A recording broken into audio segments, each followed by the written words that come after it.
ಚಪಾತಿ ರೋಟಿಗೆಲ್ಲ ಇವತ್ತು ತೊಂಡೆಕಾಯಿನಲ್ಲಿ ಹೇಗೆ ಕರಿ ಅಥವಾ ಗೊಜ್ಜು ಹೇಗೆ ಮಾಡೋದು ಅಂತ ತೋರಿಸ್ತೀನಿ. ತೊಂಡೆಕಾಯಿನ ಒಂದು 500 ಗ್ರಾಮ್ನಷ್ಟು ತೊಗೊಂಡಿದ್ದೀನಿ. ಚೆನ್ನಾಗಿ ನೀರಿನಲ್ಲಿ ತೊಳ್ಕೊಂಡು ಇದನ್ನು 2 ಸೈಡ್ಸು ಕಟ್ ಮಾಡಿಬಿಟ್ಟು ಈ ಥರ 4 ಭಾಗವಾಗಿ ಸೀಳ್ಕೊತಾ ಇದ್ದೀನಿ. ಹೇಗೆ ನಾವು ಬದನೆಕಾಯಿಗೆಲ್ಲ ಸೀಳ್ಕೊತೀವಲ್ಲ ಸ್ಟಫಿಂಗ್ ಮಾಡೋದಕ್ಕೆ, ಆ ಥರ. ಆದಷ್ಟು ಎಳೆ ತೊಂಡೆಕಾಯಿ ಸಿಕ್ಕಿದ್ರೆ ಚೆನ್ನಾಗಿರುತ್ತೆ, ಬೇಗ ನಿಮಗೆ ಬೇಯಿಸೋಕ್ಕೆ ಈಸಿ ಆಗುತ್ತೆ. ಸ್ವಲ್ಪ ಕೆಂಪಾಗಿರೋದು ಸಿಕ್ಕಿದ್ರೂ ಸ್ವಲ್ಪ ಟೈಮ್ ಹಿಡಿಯುತ್ತೆ ಅಷ್ಟೇ, ಅದು ಚೆನ್ನಾಗಿರುತ್ತೆ. ಸೊ ಇದನ್ನೆಲ್ಲನೂ ಈ ಥರ ನಾನು 4 ಭಾಗವಾಗಿ ಸೀಳ್ಕೊಂಡು ಎತ್ತಿಟ್ಕೊತಾ ಇದ್ದೀನಿ. ಯಾರ್ಯಾರಿಗೆ ತೊಂಡೆಕಾಯಿ ಇಷ್ಟ ಇಲ್ಲ ಅಂತಾರೋ ಅವ್ರು ಕೂಡ ಇದನ್ನು ಇಷ್ಟಪಟ್ಟು ತಿಂತಾರೆ, ಅಷ್ಟು ಚೆನ್ನಾಗಿರುತ್ತೆ. ಆ್ಯಂಡ್ ಮಾಡೋದು ಕೂಡ ಏನು ತುಂಬ ಕಷ್ಟ ಇಲ್ಲ, ಒಂದು 15 ನಿಮಿಷದಲ್ಲಿ ಆರಾಮಾಗಿ ಮಾಡ್ಕೋಬೋದು. ಸೊ ಎಲ್ಲ ಕಾಯಿಗಳನ್ನೂ ನಾನು ಈ ಥರ 4 ಭಾಗವಾಗಿ ಸೀಳ್ಕೊತಾ ಇದ್ದೀನಿ. ಒಂದು ಕುಕ್ಕರ್ ತೊಗೊಂಡಿದ್ದೀನಿ, ನೀವು ಬೇಕಾದರೆ ಬಾಣಲಿನಲ್ಲಿ ಕೂಡ ಮಾಡ್ಬೋದು. 1 ಟೇಬಲ್ ಸ್ಪೂನಷ್ಟು ಎಣ್ಣೆ ಹಾಕಿ ಈ ತೊಂಡೆಕಾಯಿಗಳನ್ನ ಹಾಕಿ ಮೀಡಿಯಮ್ ಟು ಹೈ ಫ್ಲೇಮ್ನಲ್ಲಿ ಇದನ್ನು ಒಂದು ಸ್ವಲ್ಪ ಫ್ರೈ ಮಾಡ್ಕೊಳ್ಳೋಣ. ಒಂದು 5 ಮಿನಿಟ್ಸ್ ಫ್ರೈ ಮಾಡಿಕೊಂಡ್ರೆ ಸಾಕು. ಇದಕ್ಕೆ ಒಂದು ಅರ್ಧ ಸ್ಪೂನಷ್ಟು, ಅಂದರೆ ಕಾಯಿಗೆ ಎಷ್ಟು ಬೇಕೋ ಅಷ್ಟು ಉಪ್ಪನ್ನು ಹಾಕ್ಕೊಂಡು ಒಂದು ಪ್ಲೇಟ್ ಮುಚ್ಚಿಬಿಟ್ಟು ಇದನ್ನ ಫ್ರೈ ಮಾಡಿಕೊಂಡ್ರೆ ಒಂದು 5 ನಿಮಿಷ ಚೆನ್ನಾಗಿ ಕಲರ್ ಕೂಡ ಚೇಂಜ್ ಆಗಿರುತ್ತೆ. ಆಮೇಲೆ ಒಂಥರ ಟೇಸ್ಟ್ ಬರುತ್ತೆ. ಫ್ರೈ ಮಾಡ್ಕೊಂಡು ನೀವು ಗೊಜ್ಜು ಮಾಡಿದ್ರೆ ಟೇಸ್ಟಿಯಾಗಿರುತ್ತೆ. ಇದು ಆಗೋಷ್ಟೊತ್ತಿಗೆ ನಾವು ತರಕಾರಿಗಳನ್ನ ಬೇಕಾದರೂ ಕಟ್ ಮಾಡ್ಕೋಬೋದು. ಒಂದು 5 ನಿಮಿಷ ಇದನ್ನು ಈ ಥರ ಫ್ರೈ ಮಾಡಿದ್ರೆ ಸಾಕು. ಮಧ್ಯ ಮಧ್ಯ ಬೇಕಿದ್ರೆ ತೆಗೆದು ಮಿಕ್ಸ್ ಮಾಡ್ಬೋದು ನೀವು, ಅಕಸ್ಮಾತ್ ನಿಮಗೆ ತಳ ಹತ್ತುತ್ತೆ ಅನಿಸಿದ್ರೆ. ಒಂದು ಈರುಳ್ಳಿ ಹಾಕ್ತಾಯಿದ್ದೀನಿ ಇದಕ್ಕೆ, ಅದನ್ನು ಸಣ್ಣದಾಗಿ ಕಟ್ ಮಾಡ್ಕೋತಾ ಇದ್ದೀನಿ. ಇದಕ್ಕೆ ಜಾಸ್ತಿ ಏನು ತರಕಾರಿ ಕೂಡ ಬೇಕಿಲ್ಲ, ತೊಂಡೆಕಾಯಿ ಮೇಯ್ನಾಗಿ ಹಾಕೋದು. ಒಂದು ಈರುಳ್ಳಿ ಹಾಕ್ಕೊಂಡ್ರೆ ಸಾಕು ಈ ಅಳತೆಗೆ. ಹಾಗೆಯೇ ಖಾರಕ್ಕೆ ಎಷ್ಟು ಬೇಕೋ ಅಷ್ಟು ಹಸಿಮೆಣಸಿನ್ಕಾಯಿ, ನಾನಿಲ್ಲಿ 1 ಹಸಿಮೆಣಸಿನ್ಕಾಯಿನ ಚಿಕ್ಕದಾಗಿ ಹೆಚ್ಚಿಟ್ಕೋತಾ ಇದ್ದೀನಿ. ಖಾರ ಜಾಸ್ತಿ ಬೇಕು ಅಂದರೆ ಹಾಕೋಬೋದು ಇನ್ನು. ಹಾಗೆಯೇ 1 ಟೊಮೆಟೊನ ಸಣ್ಣದಾಗಿ ಕಟ್ ಮಾಡ್ಕೋತಾ ಇದ್ದೀನಿ. ಇದಿಷ್ಟು ಕಟ್ ಮಾಡ್ಕೊಳ್ಳೋಷ್ಟೊತ್ತಿಗೆ ಅದು ಅಲ್ಲಿ ಫ್ರೈ ಆಗಿರುತ್ತೆ. ನೋಡಿ ಕಲರ್ ಕೂಡ ಚೇಂಜ್ ಆಗಿದೆ. ಸೊ ಈಗ ಇದನ್ನು ಒಂದು ಪ್ಲೇಟ್ಗೆ ಎತ್ತಿಟ್ಕೊಳ್ಳೋಣ. ಇದನ್ನು ಎತ್ತಿಟ್ಕೊಂಡು ಮತ್ತೆ ಇದೇ ಬಾಣಲಿ ಅಥವಾ ಕುಕ್ಕರ್ಗೆ ನೀವು ಮತ್ತೆ ಎಣ್ಣೆ ಹಾಕ್ಕೊಂಡು ಒಂದು ಒಗ್ಗರಣೆ ಮಾಡ್ಕೋಬೋದು. ಇದಕ್ಕೆ ನಾವೇನು ಮಸಾಲೆ ರುಬ್ಬೋದಾಗಲಿ ಅಥವಾ ತೆಂಗಿನಕಾಯಿ ಹಾಕೋದಾಗಲಿ ಅದೆಲ್ಲ ಏನಿಲ್ಲ. ಸೊ ಹಾಗಾಗಿ ಬೇಗ ಆಗುತ್ತೆ. ಮತ್ತು 1 ಟೇಬಲ್ ಸ್ಪೂನಷ್ಟು ಎಣ್ಣೆ ಹಾಕ್ಕೊಂಡು ಒಂದು ಸ್ವಲ್ಪ ಜೀರಿಗೆ, ಹೆಚ್ಚಿಟ್ಕೊಂಡಿರೋ ಹಸಿಮೆಣಸಿನ್ಕಾಯಿ, ಈರುಳ್ಳಿನ ಹಾಕಿಬಿಟ್ಟು ಒಂದು ಸ್ವಲ್ಪ ಫ್ರೈ ಮಾಡ್ಕೊಳ್ಳೋಣ. ಇದನ್ನು ಮೀಡಿಯಮ್ ಉರಿನಲ್ಲೇ ಒಂದು 2-3 ನಿಮಿಷ ಸ್ವಲ್ಪ ಕಲರ್ ಚೇಂಜ್ ಆಗಬೇಕು. ಇದು ಕಲರ್ ಚೇಂಜ್ ಆಗ್ತಿದ್ದಂಗೆ ಸ್ವಲ್ಪ ಕೈ ಬಿಟ್ಬಿಟ್ಟು ಇದನ್ನು ಒಂದು ಸ್ವಲ್ಪ ಬ್ರೌನ್ ಆಗೋಕ್ಕೆ ಬಿಡೋಣ. ಬ್ರೌನ್ ಆದಷ್ಟು ಈರುಳ್ಳಿ ತುಂಬ ಟೇಸ್ಟಿಯಾಗಿರುತ್ತೆ ಗೊಜ್ಜು.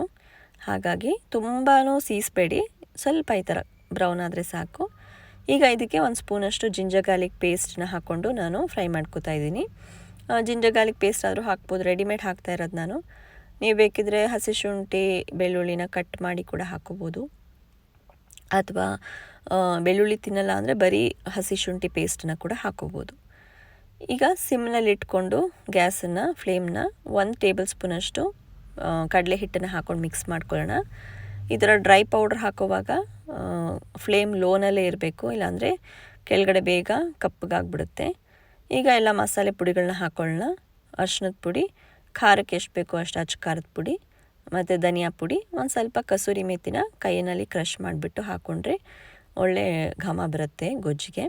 ಎಲ್ಲ ಚೆನ್ನಾಗಿ ಮಿಕ್ಸ್ ಮಾಡ್ಕೊಳ್ಳೋಣ. ಇದು ಡ್ರೈ ಪೌಡ್ರ್ ಆಗಿರೋದ್ರಿಂದ ಒಂದು 1/4 ಕಪ್ನಷ್ಟು ನೀರು ಹಾಕ್ಕೊಳ್ಳೋಣ, ಇಲ್ಲಾಂದರೆ ಬೇಗ ಕೆಳಗಡೆ ಸೀದೋ ಅಂದರೆ ಎಲ್ಲ ಅಂಟ್ಕೊಂಡ್ಬಿಟ್ಟು ಕಪ್ಪಗಾಗ್ಬಿಡುತ್ತೆ, ಆಮೇಲೆ ನಿಮಗೆ ಸೀದಿರೋ ವಾಸನೆ ಬರುತ್ತೆ.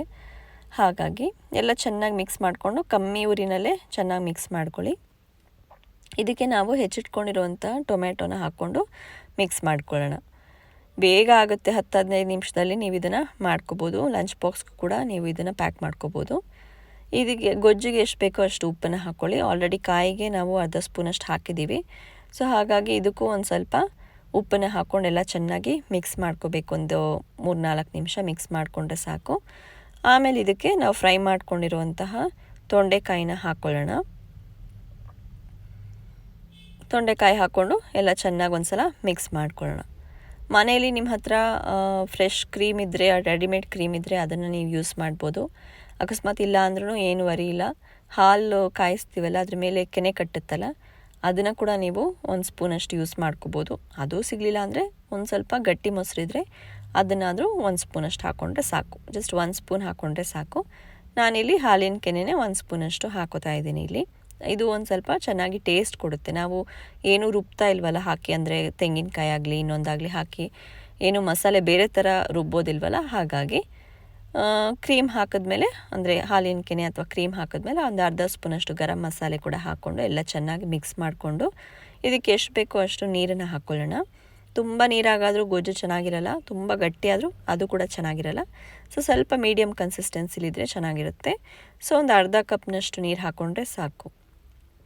ಅದನ್ನು ಹಾಕಿಬಿಟ್ಟು ಚೆನ್ನಾಗಿ ಮಿಕ್ಸ್ ಮಾಡಿ, ನಿಮಗೆ ಉಪ್ಪು ಬೇಕು ಅಂದರೆ ನೋಡಿಬಿಟ್ಟು ಚೆಕ್ ಮಾಡಿ. ಆಮೇಲೆ ಇದನ್ನು ಕುಕ್ಕರ್ ಮುಚ್ಚಳ ಮುಚ್ಚಿಬಿಟ್ಟು ಒಂದು ವಿಸಿಲ್ ಕೂಗಿಸಿದ್ರೆ ಸಾಕು. ಮೀಡಿಯಮ್ ಉರಿನಲ್ಲಿ ಒಂದು ವಿಸಿಲ್ ಕೂಗಿಸಿದ್ರೆ ಸಾಕು. ಇಲ್ಲ ನೀವು ಬಾಣಲಿಲಿ ಮಾಡೋ ಹಾಗಿದ್ರೆ ಪ್ಲೇಟ್ ಮುಚ್ಚಿಬಿಟ್ಟು ಒಂದು 15 ನಿಮಿಷ ಮೀಡಿಯಮ್ ಉರಿನಲ್ಲಿ ಅದನ್ನು ಬೇಯಿಸ್ಕೋಬೇಕು. ಮಧ್ಯ ಮಧ್ಯ ಮಿಕ್ಸ್ ಮಾಡ್ತಾ ಇರಬೇಕು ಬಾಣಲಿಲಿ ಮಾಡೋ ಹಾಗಿದ್ರೆ.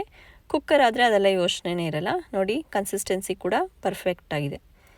ಇದಿಷ್ಟು ಮಾಡಿಕೊಂಡ್ರೆ ಆಯಿತು. ಚಪಾತಿ ಜೊತೆ ಬಿಸಿ ಬಿಸಿಯಾಗಿ ಹಾಕಿದ್ರೆ ತುಂಬ ಚೆನ್ನಾಗಿರುತ್ತೆ ತಿನ್ನೋದಕ್ಕೆ. ನೀವು ಒಂದು ಸಲ ಟ್ರೈ ಮಾಡಿ ನೋಡಿ.